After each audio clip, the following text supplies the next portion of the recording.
Praise the lord. దేవునికి స్తోత్రం. దేవుని సన్నిధిలో ఈరోజు అనుదిన వాక్యాన్ని చదువుదాం. సామెతల గ్రంథము 14వ అధ్యాయము 23వ వచనం. ఏ కష్టము చేసినను లాభమే కలుగును, వట్టి మాటలు లేమిడికి కారణాలు. దేవుని వాక్యం సెలవిస్తుంది, ఏ కష్టము చేసినా మనకి లాభమే కలుగుతుంది, కానీ వట్టి మాటలు లేమికి కారణమవుతుంది అని. అసలు లేమికి కారణాలు ఏంటి అని ఆలోచిస్తే బైబిల్ చెప్తుంది, దేవుడు మనతో మాట్లాడుతున్నాడు. మన గృహాల్లో, మన ఇంట్లో, మన జీవితాల్లో లేమికి కారణం ఏంటి అంటే వట్టి మాటలు అని బైబిల్ చెప్తుంది. వట్టి మాటలు లేమికి కారణం అవుతాయి అంట. ఏంటంటే చాలామంది, కొంతమంది ఏమీ లేకపోయినా, జీవితాల్లో అసలు ఏమీ లేకపోయినా కూడా వారు ఏదో ఉన్నట్టుగా మాట్లాడుతూ ఉంటారు, ఏదో కలిగినట్లుగా మాట్లాడుతుంటారు. అంటే వారు పలికే మాటలు కానీ, మాట్లాడే మాటలు కానీ అలా ఉంటాయి. అంటే ఆ స్థితిని బట్టి మాట్లాడరు. ఎదుటి వారిని నమ్మించేటట్లుగా, భ్రమ పెట్టేటట్లుగా, మభ్య పెట్టేటట్లుగా వారి మాటలు ఉంటాయి. ఈ మాటలు లేమికి కారణం అవుతాయి అని దేవుడు చెప్తున్నాడు. ఎందుకంటే మనకి ఏ స్థితి దేవుడు ఇచ్చాడో మన స్థితిని బట్టే మనం మాట్లాడాలి, అందులో తప్పు లేదు. మనకి ఏ స్థితి ఇచ్చాడో ఆ స్థితిని బట్టి మాట్లాడకని ఎదుటివారికి ఏదో మన గొప్పలు పోవడానికి, ఎదుటివారి ముందు మనం బాగా అనిపించుకోవడానికి, పర్లేదు వీళ్ళు కూడా మంచి స్థితిలో ఉన్నారు అనిపించుకోవడానికి మనం గొప్పలకి మాట్లాడే అవసరం మనకు లేదు. అవి వట్టి మాటలు అవుతాయి.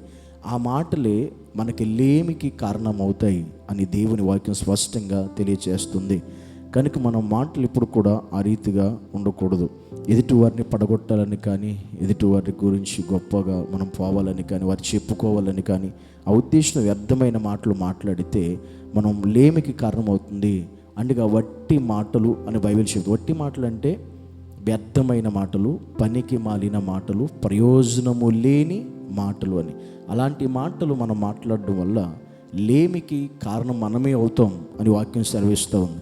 కనుక మనం స్థితిని బట్టి మనం మనకున్న స్థితిని బట్టే మాట్లాడితే అది మనకి ఆశీర్వాదం, అది మనకి లాభకరం, అది మనకి దీవెనం. లేని దాని కొరకు మాట్లాడితే రేపటి రోజున ఆ స్థితి తెలియకపోదు.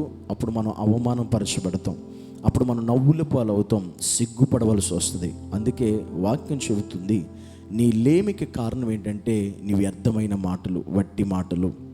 కనుక ఉన్న స్థితిని చెప్దాం, లేని స్థితి మనకు అవసరం లేదు. అందుకే పౌలు అంటాడు, నేను ఏ స్థితిలో ఉన్నానో ఆ స్థితిలోనే సంతృప్తి కలిగి ఉన్నాను అంటాడు పౌలు.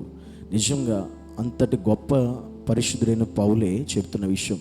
నాకు ఏ స్థితి ఇచ్చాడో ఆ స్థితే నాకు సంతృప్తిగా ఉంటుంది, చాలు. మరి మనం ఎందుకు ఆ మాట చెప్పలేం? మనకు కూడా ఏ స్థితి దేవుడు ఇచ్చాడో ఆ స్థితిని బట్టి మనం మాట్లాడదాం. లేని స్థితిని బట్టి మనం మాట్లాడొద్దు, లేని మాటలు మనం చెప్పొద్దు. మనం మనుషుల కోసం, మనుషుల ముందు గొప్ప కోసం వ్యర్థమైన మాటలు ఏది కూడా మనం వల్లించకూడదు, పలకకూడదు, చెప్పకూడదు.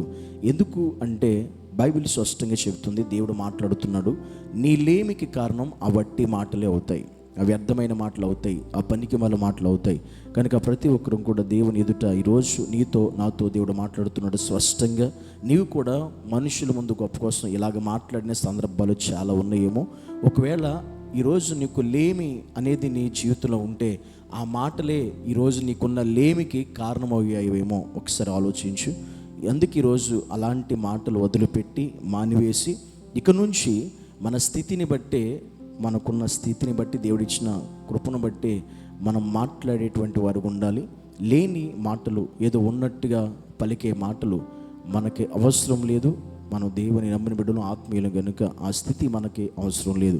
దేవుడిచ్చిన స్థితిని బట్టి మాట్లాడే కృపను, జీవించే జీవితాలను అనుదినము కూడా దేవుడు మనకు, మన కుటుంబాలకు అనుగ్రహించి లేమి తొలగించి సమృద్ధి దేవుడు మనకి జీవితాలకి, కుటుంబాలకి అనుగ్రహించి సహాయము చేసి నడిపించునుగాక. ఆమేన్. ప్రార్థన చేద్దాం. పరిశుద్ధుడా, నీకు వందనాలు. నిజమే ప్రభు, ఈరోజు మా లేమికి కారణం వట్టి మాటలే. కనుక మేము వట్టి మాటలు పలికేవారిగా కాకుండా ఉన్నది ఉన్నట్టుగా పలికేవారుగా, మా స్థితిని బట్టి మాట్లాడేవారుగా, అటు మనస్సులను మాకు దయచేసి సహాయం చేసి కృప చూపించండి. మనిషి ఎదుట గొప్పలు మాకొద్దు, నీవు ఇచ్చిన స్థితి మాకు చాలు దేవా.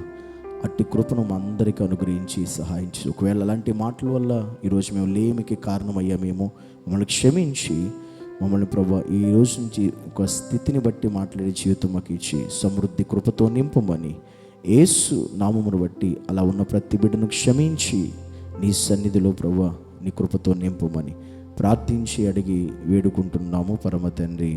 ఆమేన్.